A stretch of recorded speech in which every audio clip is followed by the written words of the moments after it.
చర్యలు తీసుకుంటామని మీ ద్వారా గౌరవ సభ్యులకు తెలియజేస్తా ఉన్నాను. శ్రీ వెంకటరమణారెడ్డి గారు.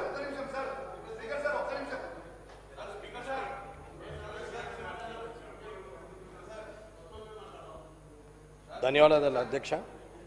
ఈరోజు భారతదేశంలో పుట్టినందుకు గర్వపడుతూ భారతదేశ పౌరుడిగా ఆధార్ కార్డు కానీ లేకపోతే ఓటర్ కార్డు కానీ ఇవి భారతదేశ పౌరుడిగా గుర్తించి ఇచ్చినటువంటి గుర్తింపు కార్డులు. అలాంటి భారతదేశ రాజ్యాంగంలో ప్రజాప్రతినిధిగా అవకాశం ఉండి ఆ రాజ్యాంగం ద్వారా ప్రజాప్రతినిధిగా ఎన్నికైనటువంటి మనము సాక్షాత్తు గవర్నర్ సాక్షిగా, శాసనమండలి చైర్మన్ సాక్షిగా, శాసనసభ స్పీకర్ సాక్షిగా జాతీయ గీతం వస్తున్నప్పుడు ఖచ్చితంగా దానికి గౌరవం ఇవ్వాల్సిన అవసరం ఉంది. ఈ తెలంగాణలో పుట్టినందుకు జై తెలంగాణ అనొచ్చు, ఆంధ్రాలో పుడితే జై ఆంధ్ర అనొచ్చు, మహారాష్ట్రలో పుడితే జై మహారాష్ట్ర అనొచ్చు. ఈ దేశంలో పుట్టినందుకు జై భారత్ అని అనాల్సిన అవసరం ఉంటుంది. ఒకవేళ ఆ దేవుడు తీసుకెళ్ళి పాకిస్తాన్లో వేస్తే అక్కడ నేను కూడా పాకిస్తాన్ జిందాబాద్ అని అనాల్సిన అవసరం ఉంది. ఈ దేశ జాతీయ గీతం వస్తున్నప్పుడు చట్టసభల్లో ఉన్నటువంటి మనమే, ప్రజాప్రతినిధులమైన మనమే ఆ దేశ జాతీయ గీతానికి అమర్యాదపూర్వకంగా ప్రవర్తించడం అనేది అది ఎంతవరకు సబబు అనేది శాసనసభ స్పీకర్గా అత్యున్నత స్థానంలో ఉన్న మీరే గుర్తించాల్సిన అవసరం ఉంది. గవర్నర్ గారి సాక్షిగా జరిగినటువంటి ఇటువంటి విషయాన్ని ఖచ్చితంగా తిరిగి పునరావృతం కాకుండా చూసుకోవాలని కోరుకుంటూ ముగిస్తున్నాను. గౌరవ మంత్రి గారు. అధ్యక్ష, సోదరుడు చాలా విలువైనటువంటి విషయాన్ని చెప్పాడు. ఖచ్చితంగా ఈ విషయాన్ని నోట్ చేసుకొని దీని మీద ఖచ్చితంగా ఆలోచన చేసి దీనికి మరొకసారి పొరపాటు కానివ్వకుండా పొరపాటు చేసిన సందర్భాన్ని కూడా గుర్తించి నోట్ చేసుకొని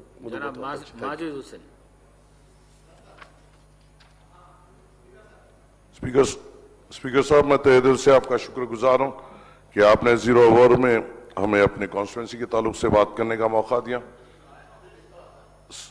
सर, मैं यहां पर आपके सामने एक जो तकलीफ मेरी कॉन्स्टिट्यूंसी में बेइंतहा फैल रही है और जिससे गरीबों को बेइंतहा तकलीफ हो रही है वो आपके सामने रख रहा हूं और मैं उम्मीद करता हूं कि हुकूमत इस तकलीफ को दूर करने की पूरी जोर कोशिश करेगी. सर, जब भी मैं पेपर्स में देखता हूं कि ईगल टीम कहीं फार्म हाउसेस पे रेड कर या बड़े पब्स में या बड़े क्लब्स में रेड कर बड़े लोगों को पकड़ती है, रंगे हाथों पकड़ती है और उनके जेल के सलाखों के पीछे भेजती है. मेरा सवाल ये है सर, क्या पुलिस की जिम्मेदारी क्या सिर्फ बड़े फार्म हाउस या पब्स या क्लब्स या पॉलिटिशियंस के बेटे या फिल्म फ्रेटर्निटी के लोग रिश्तेदार उनसे ताल्लुक रखते हैं या उनकी जिम्मेदारी गरीबों पे भी है या नहीं है? क्योंकि मुझे नहीं दिखता कि ये पुलिस अपना काम ड्रग्स के ताल्लुक से उन गरीब इलाकों में काम कर रही है जहां पे उनको करना चाहिए. सर, मेरे पास बहुत सारी परेशानी ड्रग मेनेस की हो रही है, बहुत सारी तकलीफात वहां पे हो रही है. गांजा खुले आम बिक रहा है, चरस खुले आम बिक रही है और अफसोस की बात यह है कि पुलिस को मालूम है कि किस मुकामात पे बिक रही है और कौन बिक रही है और पुलिस उसको कंट्रोल करने में नाकामयाब हो रही है.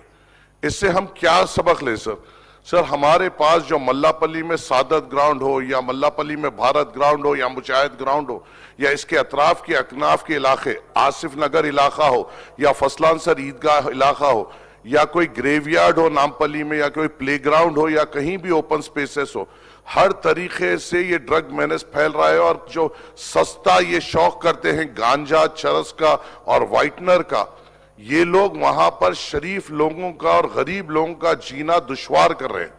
सर, मैं आपसे ये कहता हूं कि पिछले थोड़े दिन पहले हबीबनगर पुलिस स्टेशन लिमिट में एक ऐसा वाकया हुआ था जहां पे अगर आप देखें जिस तरीके से हम कभी वीडियोस में देखते हैं, एक छोटी बच्ची के अतराफ कुछ जंगली अगर कोई कुत्ते लग जाते हैं और उसको नोचते हैं, हम उस बच्ची के घर के साथ हमदर्दी करते हैं, उस बच्ची के साथ हमदर्दी करते हैं.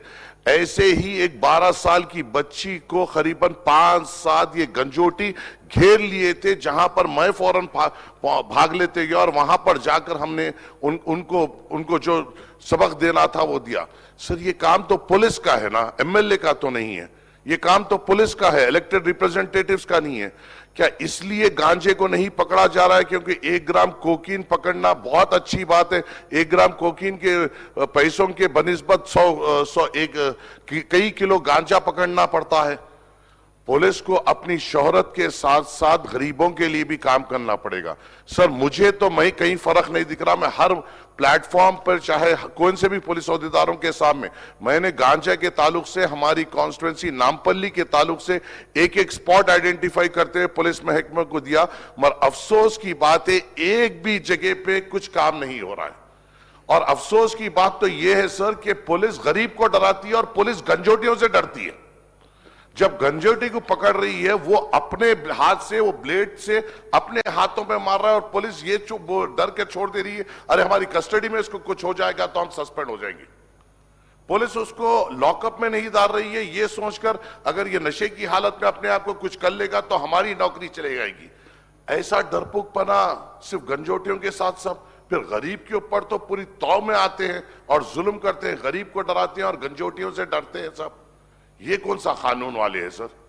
क्योंकि ये मैं माफी चाहता हूं, मुझे मालूम है हर तरीके से काम होता है, हम तायद भी करते हैं जहां पे होता है, मगर मैं जो देख रहा हूं हमारे इलाकों में इस मैदान में ये लोग नाकामयाब हो रहे हैं। मैं अपनी जानिब से, हमारी पार्टी की जानिब से, मैंने कई इलाकों में गवर्नमेंट के दिए हुए फंड से नहीं सर, या दूसरे अपने जेब के फंड से सीसीटीवी कैमरेज भी लगाए, मगर ये लोग को भी तो काम करना पड़ेगा। सर मैं आपकी इस चेयर से रिक्वेस्ट करता हूं, आपसे रिक्वेस्ट करता हूं, इनको इंस्ट्रक्शंस दीजिए सर कि इनको जब पकड़े, क्या खूबसूरत दिखा सर, आप हम पेपर में पढ़े, ऐसा पकड़े, ऐसा उठाए, ऐसा जेल को भेज दिए। ये खाली बड़ों के वास्ते है क्या सब? ये चर्सियों गंजोटियों के लिए नहीं है क्या? इनको भी उठाइए, इनको भी जेल को भेजिए ना सब, रिहैबिलिटेशन सेंटर को भेजिए। हाथ लगाने डर रहे हैं सर। आपके जरिए से हुकूमत को ताकीद करिए, इंस्ट्रक्ट करिए कि इस मेनस के खिलाफ इकदाम ले और इनको एक टाइम फ्रेम सेट करिए कि इनको रिजल्ट दे। गांजा कहां बिक रहा है सर? हद तो एक हो, ये बात हो गई, पुलिस को एक आदमी मालूम है कि ये गांजा बेच रहा है, पुलिस को उसका घर मालूम है, उस आदमी ने पुलिस में हाईकोर्ट के में उन लोगों के खिलाफ वो स्टे ला लिया सब कि पुलिस हमें हरासा नहीं कर सके। क्या कर रहा है साहब? हमारा लीगल डिपार्टमेंट थाली मार रहा है। ऐसे लोग हमारे पुलिस के खिलाफ भी अगर वो स्टेज ला ले रहे हैं कि पुलिस हमारे घर पे नहीं आएगी, तो हम क्या कर रहे हैं साहब? किस तरीके की एग्जाम्पल सेट कर रहे हैं सर? इस पे गौर करने की हुकूमत को जरूरत है। मैं आपसे अदबन गुजारिश करता हूं और as a first time MLA आपकी इस चेयर से उम्मीद करते हुए बैठता हूं कि आप हुकूमत को इंस्ट्रक्शन देंगे और आपके सामने ये बात रखे बाद से पुलिस महकमा काम करेगी, गरीबों को सहूलत देगी, गरीबों की हिफाजत करेगी। आपकी इस चेयर से उम्मीद रखते हुए बैठ रहा हूं सर। शुक्रिया, अस्सलाम वालेकुम। मिनिस्टर गाరు సార్ సహచర మంత్రివర్యులు నాంపల్లి మా ఎమ్మెల్యే గారు మాజీదన చెప్పినటువంటి విషయం పూర్తిగా నిజం కూడా అందరూ కూడా ఆశ్చర్యపోయే విషయం కాబట్టి ఖచ్చితంగా దీని పట్ల నోట్ చేసుకున్నాం। 100% ప్రభుత్వ పరంగా తీసుకోవాల్సిన ప్రతి చర్య కూడా కఠినంగా కూడా తీసుకునే ప్రయత్నం చేస్తాం అధ్యక్ష। Thank you. Doctor Bhupathi Reddy గారు।